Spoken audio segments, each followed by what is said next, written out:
TET शिक्षकांची पात्रता परीक्षा याचा पेपर फुटल्याचं समोर आलेलं आहे। माझ्या माहितीप्रमाणे उद्या याची परीक्षा होती आहे, अजून पुढे ढकलली मला माहिती नाही, ढकलतील।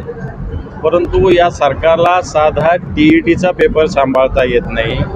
नीटचं सगळं केंद्र महाराष्ट्रामध्ये आहे।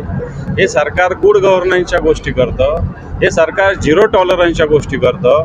कुठं गुड गव्हर्नन्स आहे, कुठं झिरो टॉलरन्स आहे? एवढ्या नीटच्या लोकांना जेलमध्ये टाकलं तरी टीईटीचा पेपर फुटतो। याचाच अर्थ सरकारचा कुठेतरी पेपर फुटीमध्ये सहभाग आहे। जे शिक्षक भावी पिढी घडवणार आहे त्या शिक्षकांची पात्रता परीक्षेचा पेपर फुटतो।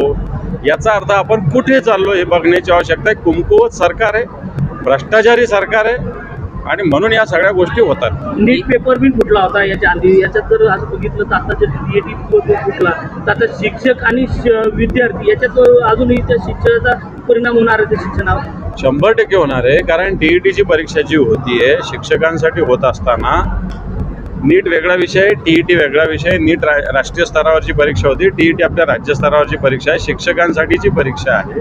जे शिक्षक नोकरीला सुद्धा आहेत त्यांच्यासाठी ही परीक्षा आहे बऱ्याच जणांसाठी। परंतु अशा परीक्षेचा पेपर सुद्धा सरकार सुरक्षित ठेवू शकत नाही। फार मोठी काही तर नाही, अतिशय कमी विद्यार्थी, याला विद्यार्थी म्हणजे शिक्षक आहे कमी, असं असताना ही छोटीशी परीक्षा सुद्धा सरकार मॅनेज करू शकत नाही। याचाच अर्थ आहे सरकार भगवान भरोसे चालू आहे, एवढंच म्हणताय।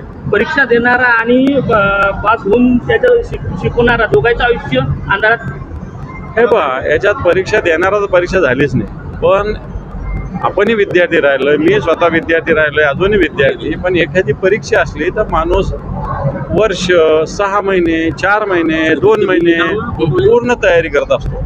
आणि नेमकं माझी परीक्षेचा वेळ आली, मी अभ्यास केलेला 4 महिने 6 महिने, माझा पेपरच फुटला जर कळाला तर माझ्या जो मी मेहनत केलेली अभ्यासाचा त्याचं माझी मेंटॅलिटी काय होती। एक, आता माझी परीक्षा पुढे ढकलली जाणार आहे म्हणून वेळेवरच परीक्षा देण्याचा जो उत्साह असतो ती परीक्षा पुढे ढकलली तर मला असं वाटतं माझा परीक्षेचा उत्साह कमी होतो आणि माझ्या निकालावर त्याचा परिणाम होतो। हिंदी